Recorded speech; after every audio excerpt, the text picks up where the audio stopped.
Hello students, how are you? Today I'm going to teach you something nice part, and I have already taught to you the degree persons, the basic level, rule number 1, rule number 2, and today I'm going to discuss on the topic rule number 3.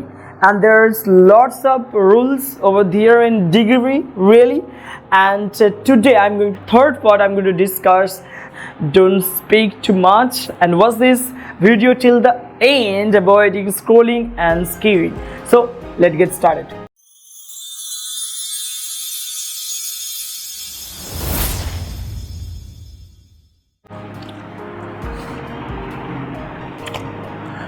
Degree change.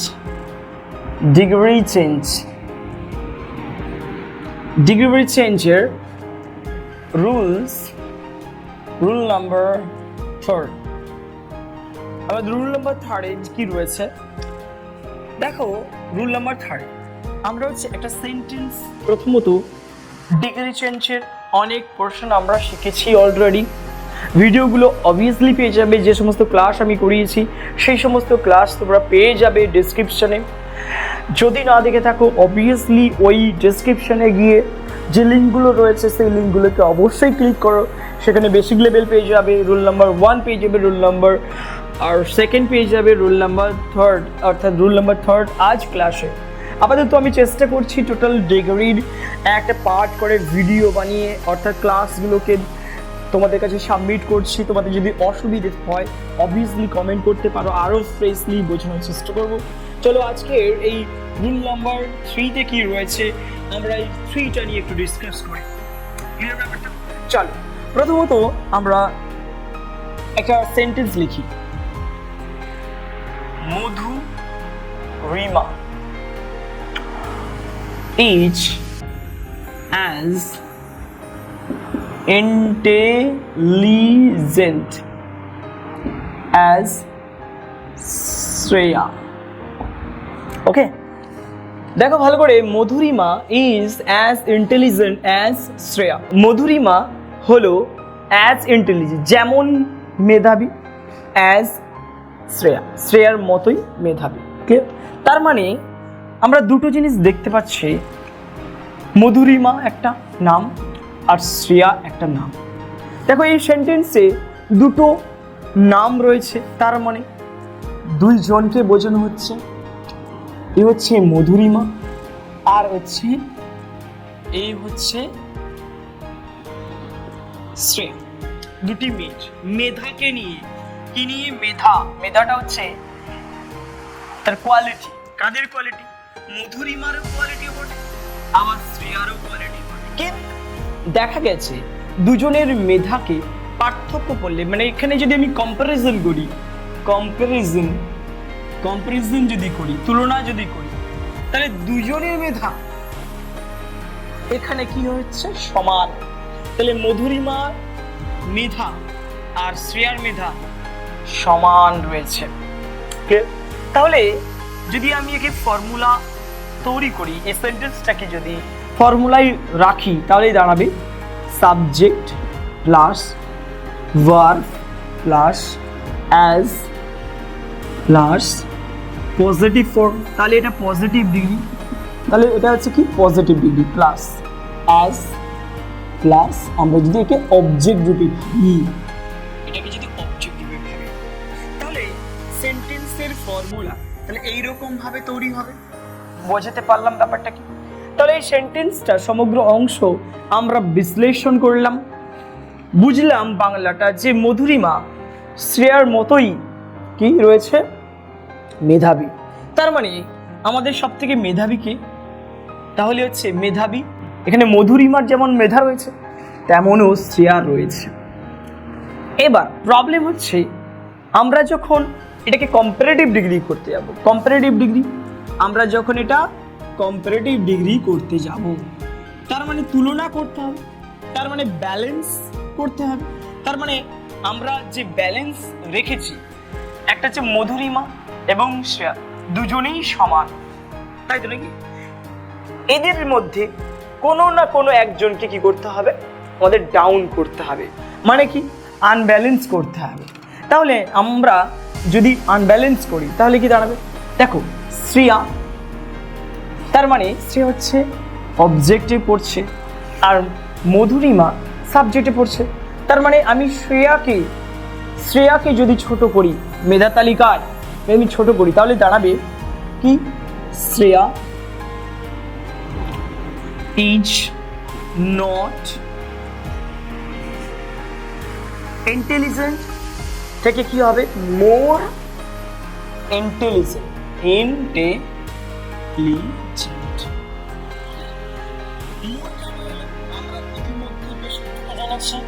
যে কি এটা হচ্ছে যদি আমার adjective হয় তাহলে এই অ্যাডজেক্টিভের একটা ভেদ হয় আর সেটাকে আমরা ডিগ্রি ফর্ম বলি।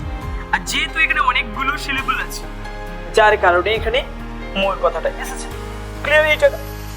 তারপরে কি আসবে দেন আসবে, তারপরে আসবে মধুরিমা। তাহলে দেখো এইটাকে যদি আমি ফর্মুলায় নিয়ে আসি তাহলে কি হবে শ্রেয়া ছিল কিন্তু অবজেক্ট, তার মানে এই অবজেক্টটা বর্তমান সেন্টেন্সের কি হবে সাবজেক্ট রূপে কাজ করবে, হ্যাঁ কিনা? প্লাস ইজ ভার্ব রয়েছে তাহলে ভার্ব দিলাম, প্লাস নট তাহলে নট বসলো, তারপর এই পুরোটা কে বলবো কম্পারেটিভ ফর্ম, কম্পারেটিভ কম প্লাস দেন বসবে প্লাস সাবজেক্টটা এখন কি হবে অবজেক্ট রূপে কি বসবে এই সেন্টেন্সে বসবে। তাহলে পরিবর্তন হলো। এরকম ভাবে আমাদের কি করতে হবে পরিবর্তন ঘটাতে হবে। বোঝাতে পারলাম? রুল নাম্বার 3-তে যেটা রয়েছে যে Madhurima is as intelligent as Shreya, তখন তার পরিবর্তন কি হলো Shreya is not more intelligent than Madhurima. Clear ব্যাপারটা? তার মানে যদি বাংলা করা যায় Madhurima is as intelligent as Shreya, তাহলে শ্রেয়ার মতন মধুরিমা মেধাবী। সেরকমই তাহলে শ্রেয়া নয় মোর ইন্টেলিজেন্ট অধিকতর মেধাবী দেন মধুরিমার থেকে বাচ্চে, তাহলে অ্যাকচুয়ালি মেধাবী তাহলে কে মধুরিমা। তাহলে আমরা কি করলাম শ্রেয়ার কোয়ালিটিটাকে একটু নামিয়ে দিলাম আর মধুরিমার বজায় থাকলো, তাই তো নাকি? এখানে দেখো ভালো করে শ্রেয়ারটা নেমে গেছে, নট নেগেটিভ দিয়ে আমি কি করেছি শ্রেয়ার কোয়ালিটিটাকে নামিয়ে দিয়েছি। তো ডিগ্রি কেন আমাদেরকে তুলনা করতে হবে? কম্পারেটিভের তুলনা না করলে আমরা সমান রাখবো কি করে? তাহলে এখানে তুলনা করার জন্য একজনকে নামিয়ে দেওয়া হয়েছে আর একজনকে কি করে সমান রাখা হয়েছে বা তাকে তুলে ধরা হয়েছে। আর ওপরের সঙ্গেটা সমানই ছিল তাই পজিটিভ ফর্মে রয়েছে আর এটা হচ্ছে কম্পারেটিভ ফর্ম। তাহলে রুল নাম্বার 3-তে আমরা আপাতত বুঝতে পেরেছি যে এই ধরনের সেন্টেন্সগুলো এই ধরনের ডিগ্রিগুলো কেবলমাত্র পজিটিভ থেকে কম্পারেটিভ আবার কম্পারেটিভ থেকে পজিটিভ হয়ে থাকে। এখানে সুপারলেটিভের কোনো বিষয় আসবে না। কেন? দুইজনের মধ্যে তুলনা করেছে, অনেকের মধ্যে নয়, যার কারণে আমরা এটা এইরকম ভাবে করতে পারি। ক্লিয়ার? বোঝা গেছে? চলো নেক্সট রুলে আমরা যাই। দেখো রুল নাম্বার 4-এ কি রয়েছে এখন আমরা শিখব। রুল নাম্বার 4 এই সেন্টেন্সের গঠনগুলো যদি আমরা শিখে যাই ডিগ্রির ক্ষেত্রে তাহলে আমাদের অনেকটাই সুবিধা হবে। Suppose mister Bose is older than Mr. Ghosh. দেখো একটা সিম্পল সেন্টেন্স মিস্টার বোস আর মিস্টার ঘোষ। দেখো মিস্টার বোস আর মিস্টার ঘোষের মধ্যে তুলনা চলছে। তাহলে প্রথম দৃষ্টিভঙ্গি থেকে আমরা কি বুঝবো? দেখো প্রথম মিস্টার বোস রয়েছে, ইজ রয়েছে, older দেন মিস্টার ঘোষ। তাহলে দেখো এখানে কি দেখানো হয়েছে ওল্ডার মানে কি? ওল্ডার মানে বয়স জ্যেষ্ঠ, তাই তো নাকি? অর্থাৎ যার বয়স হয়েছে। অর্থাৎ এখানে বলছে মিস্টার বোস এবং মিস্টার ঘোষ দুজনেই কিন্তু বয়স্ক, কিন্তু দেখা গেছে কে কার থেকে বেশি বয়স্ক সেটা দেখানোর জন্য এখানে কি রয়েছে, আমরা দেন দিয়ে কি বলেছি এবং অ্যাডজেক্টিভে রূপান্তর করে আমরা তাকে কম্পারেটিভ ডিগ্রিতে রেখেছি। তাহলে একে যদি আমি ফর্মুলায় রাখি তখন কি হবে, তারপরে এটা subject plus verb plus comparative form plus then কথাটা আসবে প্লাস অবজেক্ট হিসেবে আমি রেখেছি। ঠিক আছে, বেসিক্যালি অবজেক্ট হিসেবে আমি যদি ভাবি এটা অবজেক্ট হিসেবে ভাবি, তাহলে দেখো subject plus verb plus comparative form plus then plus object হিসেবে ভাবি যদি, ঠিক আছে এটাকে। তো দেখো এখানে মিস্টার বোস আছে, তাহলে এর রূপান্তরটা কি হবে? দেখো রূপান্তরটা কিভাবে হবে, দেখো এখানে এটা কি রয়েছে, কম্পারেটিভ রয়েছে, আমরা এটাকে পজিটিভে নিয়ে আসবো। তাহলে পজিটিভের কেমন ভাবে দেখো, মিস্টার ঘোষ, ঠিক মিস্টার ঘোষকে আগে নিয়ে আসবো, তাহলে কি আসবে মিস্টার ঘোষ হলো। এরপরে এইজ বসে গেল ইজ, এরপরে কি রয়েছে দেখো এখানে কম্পারেটিভ ছিল, এই অংশগুলো উঠবে, দেন চলে যাবে, তার মানে এখানে দাঁড়াবে কি নট কথাটা নিয়ে আসতে হবে। দেখো এখানে নেগেটিভ আছে, নেগেটিভ নেই, তার মানে এখানে নেগেটিভ নেই মানে এখানে অবশ্যই নেগেটিভ আসতে চলেছে, তাহলে নট নিয়ে এলাম। এরপরে কি করব, এরপরে দেখো যেহেতু নট আছে আমরা পজিটিভে অ্যাজ কন্ডিশন আছে, কখনো অ্যাজ নিয়ে আসি, কখনো শো, আবার কখনো অ্যাজ নিয়ে আসি। যেহেতু নট আছে সেহেতু আমরা শো কথাটা নিয়ে আসবো, ঠিক আছে। এরপরে কি আমরা অ্যাডজেক্টিভ নিয়ে আসবো, সেটা কি পজিটিভ ফর্ম, আবার অ্যাজ বসিয়ে mister Bose.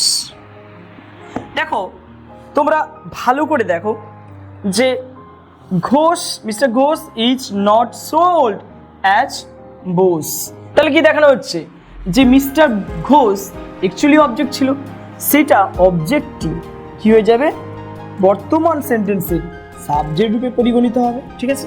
Plus verb is plus not কথাটা আসবে প্লাস সো কোথাও অ্যাজ বসতে পারে, ঠিক আছে, প্লাস ওল্ড তার মানে কি দাঁড়াচ্ছে পজিটিভ ফর্ম প্লাস অ্যাজ, তারপর হচ্ছে সাবজেক্টটা অবজেক্ট রূপে বর্তমান সেন্টেন্সে বসবে। এইরকম ভাবে আমরা ফর্মুলা তৈরি করতে পারি। তাহলে আগে বুঝে নিই Bose is older than Ghosh, তাহলে ঘোষের চেয়ে মিস্টার বোস বেশি বয়স জ্যেষ্ঠ, তাহলে বয়স জ্যেষ্ঠ কে, তাহলে মিস্টার ঘোষের চেয়ে মিস্টার বোস বয়স জ্যেষ্ঠ, তার মানে বয়সটা কার বেশি, বোসের বেশি, তাহলে বয়স জ্যেষ্ঠ হচ্ছে কার, অর্থাৎ হচ্ছে মিস্টার বোসের বয়স বেশি আর ঘোষের বয়স কম, তাই তো নাকি। দেখো একটা আপ হচ্ছে একটা ডাউন হচ্ছে, তাই তো কম্পারেটিভ হচ্ছে, তাই না। পজিটিভের ক্ষেত্রে দেখো এখানে এই আপ ডাউনই রাখতে হবে, কিন্তু পরিবর্তন হবে পজিটিভ ফর্মে। কি হবে, তাহলে মিস্টার ঘোষ যেহেতু ডাউন তাই তাকে নেগেটিভ দিয়ে চিহ্নিতকরণ করা হলো, তাকে কি করা হলো নেগেটিভ দিয়ে কি করা হলো চিহ্নিতকরণ করা হলো, ক্লিয়ার ব্যাপারটা। তাই সে ডাউন কন্ডিশনেও রয়েছে, তাহলে এই ডাউন কন্ডিশনে রয়েছে, আর এখানে বোসকে সবসময় তুলে রাখা হয়েছে, তাই বোস দেখো এখানে তোলা আছে, তার মানে এখানে দাঁড়াচ্ছে কি যে বোসের মতো ঘোষ এতটাই বৃদ্ধ নয়, তার মানে বয়স্ক নয়, তাহলে বয়স্ক কে বেশি মিস্টার বোস বেশি, তাহলে মিস্টার বোসের বয়স বেশি। আবার ফোর্থ রুলসে আমরা দেখতে পাচ্ছি একটা ভিন্নতা, তাই তো না। এই যে রুলসটা এমন ধরনের সেন্টেন্স আসতে পারে, তো আমাদের এই বিষয়গুলোকে প্র্যাকটিসের মধ্যে রাখতে হবে। এরপরে আমরা ফিফথ রুলসে যাচ্ছি, আমরা দেখে নেব যে ফিফথ রুলসে কি রয়েছে। এখন আমরা ফিফথ রুল নিয়ে ডিসকাস করতে চলেছি, দেখো ভালো করে। রুল নাম্বার ফিফথ, তো এখানে আমরা লেসের ব্যবহার জানবো। লেস আমরা এত সময় জানি বা আমরা জেনেছি মোর, আমরা হচ্ছে মোর জেনেছি, এখন হচ্ছে আমরা জানবো লেস দিয়ে কিভাবে আমরা ডিগ্রি করতে পারি। চলো একটা এক্সাম্পল নিয়ে নিই, আর সেই এক্সাম্পল মোতাবেক আমরা ফর্মুলা বানাবো, আর সেই রকমভাবে আমরা পরবর্তী এক্সাম্পলসগুলো আমরা ট্রাই করব। চলো দেখো এখানে কি বলেছে, রতন ইজ লেস পাওয়ারফুল দেন রমেন। তাহলে সেন্টেন্সটা বারংবার পড়ো। মোর নেই, লেস রয়েছে, দেন আছে কম্পারেটিভ ফর্ম। তাহলে বুঝতে পারছো, তাহলে সেন্টেন্সটা গঠন একটু পরিবর্তন হয়েছে। তার জন্য আমরা দেখে নেব, দেখো এখানে থাকা উচিত ছিল মোর, এখানে কিন্তু লেস রয়েছে। তাহলে এর পরিবর্তনটা কি আমরা জেনে নিই। রতন, তাহলে সাবজেক্ট প্লাস ভার্ব প্লাস এই যে লেস পাওয়ার, এটা কিন্তু কম্পারেটিভ ফর্ম, তাহলে কম্পারেটিভ ফর্ম কিন্তু লেস দিয়ে থাকছে, প্লাস দেন কথাটা থাকছে, প্লাস অবজেক্ট হিসেবে যদি আমরা ভাবি, অবজেক্ট হিসেবে সেটাকে রমেনকে যদি ভাবি, তাহলে আমাদের সুবিধার্থে আমরা এইরকম একটা ফরম্যাট পাবো। তো এটা কিসে রয়েছে, এটা বাস্তবিক রয়েছে, কম্পারেটিভে রয়েছে। আমরা বুঝতে পারছি কম্পারেটিভ ডিগ্রি, এটাকে আমরা এই দুজনের মধ্যে তুলনা হচ্ছে, তাই আমরা কিসে করবো এখন পজিটিভে করব। তাহলে পজিটিভে করতে গেলে কি করব, দেখো ভালো করে বোঝো। এই সাবজেক্টকে আমাকে সাবজেক্ট রেখে দিতে হবে, প্লাস ভার্ব রেখে দিতে হবে। তাহলে একটা জিনিস লক্ষ্য করো যে লেস পাওয়ারফুল মানে কি, কম শক্তিশালী। কম শক্তিশালী কার থেকে কম শক্তি, রমেনের থেকে। রতন কম শক্তিশালী, ক্লিয়ার? তাহলে শক্তিশালী কে বেশি, রমেন এখানে শক্তিশালী বেশি, তাহলে রতন এখানে কম শক্তিশালী। দেখো আপ ডাউন রয়েছে। আমরা কম্পারেটিভ ডিগ্রিতে সবসময় এরকম আপ ডাউন সেন্টেন্স কনস্ট্রাকশন দেখতে পাবো। দেখো ভালো করে এখানে হচ্ছে ফর্মুলা বানানো হয়েছে, আমরা একটু বুঝে নিলেই বুঝতে পারবো যে রমেনের চেয়ে এখানে রতন কম শক্তিশালী। এটাকে আমি এইরকমভাবে ফর্মুলা করতে পারি, সাবজেক্ট যদি আমরা পজিটিভে নিয়ে যাই, তাহলে হচ্ছে subject plus verb plus not কথাটা নিয়ে আসবো, তাই না? নট অ্যাজ কথাটা নিয়ে আসবো, plus as, not plus as কথাটা নিয়ে আসবো, প্লাস এই লেসটা যখন উঠে গেল, এই লেসের জন্যই তো নট এলো। তাহলে দেখো as plus positive form plus as plus অবজেক্টকে অবজেক্ট থেকে যাবে। তাহলে বোঝা গেছে? তাহলে এটা হচ্ছে পজিটিভের ফর্মুলা। তাহলে আমরা যদি চেঞ্জ করি তাহলে কি দাঁড়াবে, এই রতন থেকে যদি আমি চেঞ্জ করি এই সূত্রে বরাবর, তাহলে দেখো সাবজেক্ট রতন থেকে যাবে, ওকে, প্লাস ভার্ব বসবে অ্যাকর্ডিং টু রতন, সাবজেক্ট যেহেতু, প্লাস নট কথাটা আসবে, প্লাস অ্যাজ কথাটা বসছে। আচ্ছা অ্যাজ কিংবা আমরা শো ব্যবহার করতে পারি, ক্লিয়ার? আবার যেহেতু নট কথাটা আছে, তাহলে আমাদের শোটা দেওয়াটা বাঞ্ছনীয়। তাহলে পজিটিভ ডিগ্রি, আচ্ছা লেস কেটে দিলে তাহলে পাওয়ারফুল হচ্ছে, তাহলে এটাই পজিটিভ, পাওয়ারফুল অ্যাজ রমেন। তাহলে আমরা আপাতত এই Ratan is not so powerful as রমেনের মতন রতন এতটা শক্তিশালী নয়। তাহলে শক্তিশালী কে, রমেন। একই রকম এখানে রমেনের থেকে রতন কম শক্তিশালী, তার মানে শক্তিশালী কে, রমেন। তাহলে এটা হচ্ছে একটা ভিন্ন প্রকৃতির ডিগ্রি। আমরা মাঝে মাঝে প্রশ্নপত্রে উঁকি মারতে দেখি এমন কিছু, কিন্তু সেক্ষেত্রে আমরা অকৃতকার্য হয়ে ফিরে আসি। তাহলে আমাদের এই এতগুলো ফর্ম, এই যে 5টা ফর্মের রুলস রয়েছে, এই 5টা রুলস দিয়ে আমরা কি করতে পারি, সুন্দর করে আমরা ডিগ্রিটাকে সুসম্পন্নভাবে শিখতে পারি। আমার বোধ হয় যে এখন আর হয়তো তোমাদের ডিগ্রি নিয়ে তেমন একটা ঝামেলা আসবে না, কিন্তু এখানে একটা টুইস্ট রয়েছে। যদি টেক্সচুয়ালি আসে তাহলে সেখানে তোমাদেরকে সাজাতে হবে। দেখা যাচ্ছে কিছু কিছু সেন্টেন্স তুলে দিচ্ছে, সেখানে সাজানো থাকে না, সাবজেক্ট প্লাস ভার্ব প্লাস অবজেক্টে থাকে না, সেখানে ও গোছানোভাবে সেন্টেন্স দেওয়া থাকে, সেগুলোকে আমাদেরকে অবশ্যই সাজিয়ে নিয়ে আমরা কি করতে পারি, এরকম ফর্মুলা ইউজ করে আমরা ডিগ্রি সুন্দরভাবে করতে পারি। তাহলে আজকের এই ভিডিওটি তোমাদের কেমন লেগেছে অবশ্যই কমেন্ট করে জানাবে। আরও কিছু যদি থাকে অবশ্যই সেটা কমেন্ট করে জানাবে। অবশ্যই চাইবো লাইক এবং শেয়ার, যাতে অন্যজনেরা আপাতত এটা জানতে পারে এবং তোমরা শেখো এবং অন্যদেরকেও শেখাও। অবভিয়াসলি তোমরা শেয়ার করো অন্যদেরকে শোনানোর জন্য। Thank you so much for watching this video.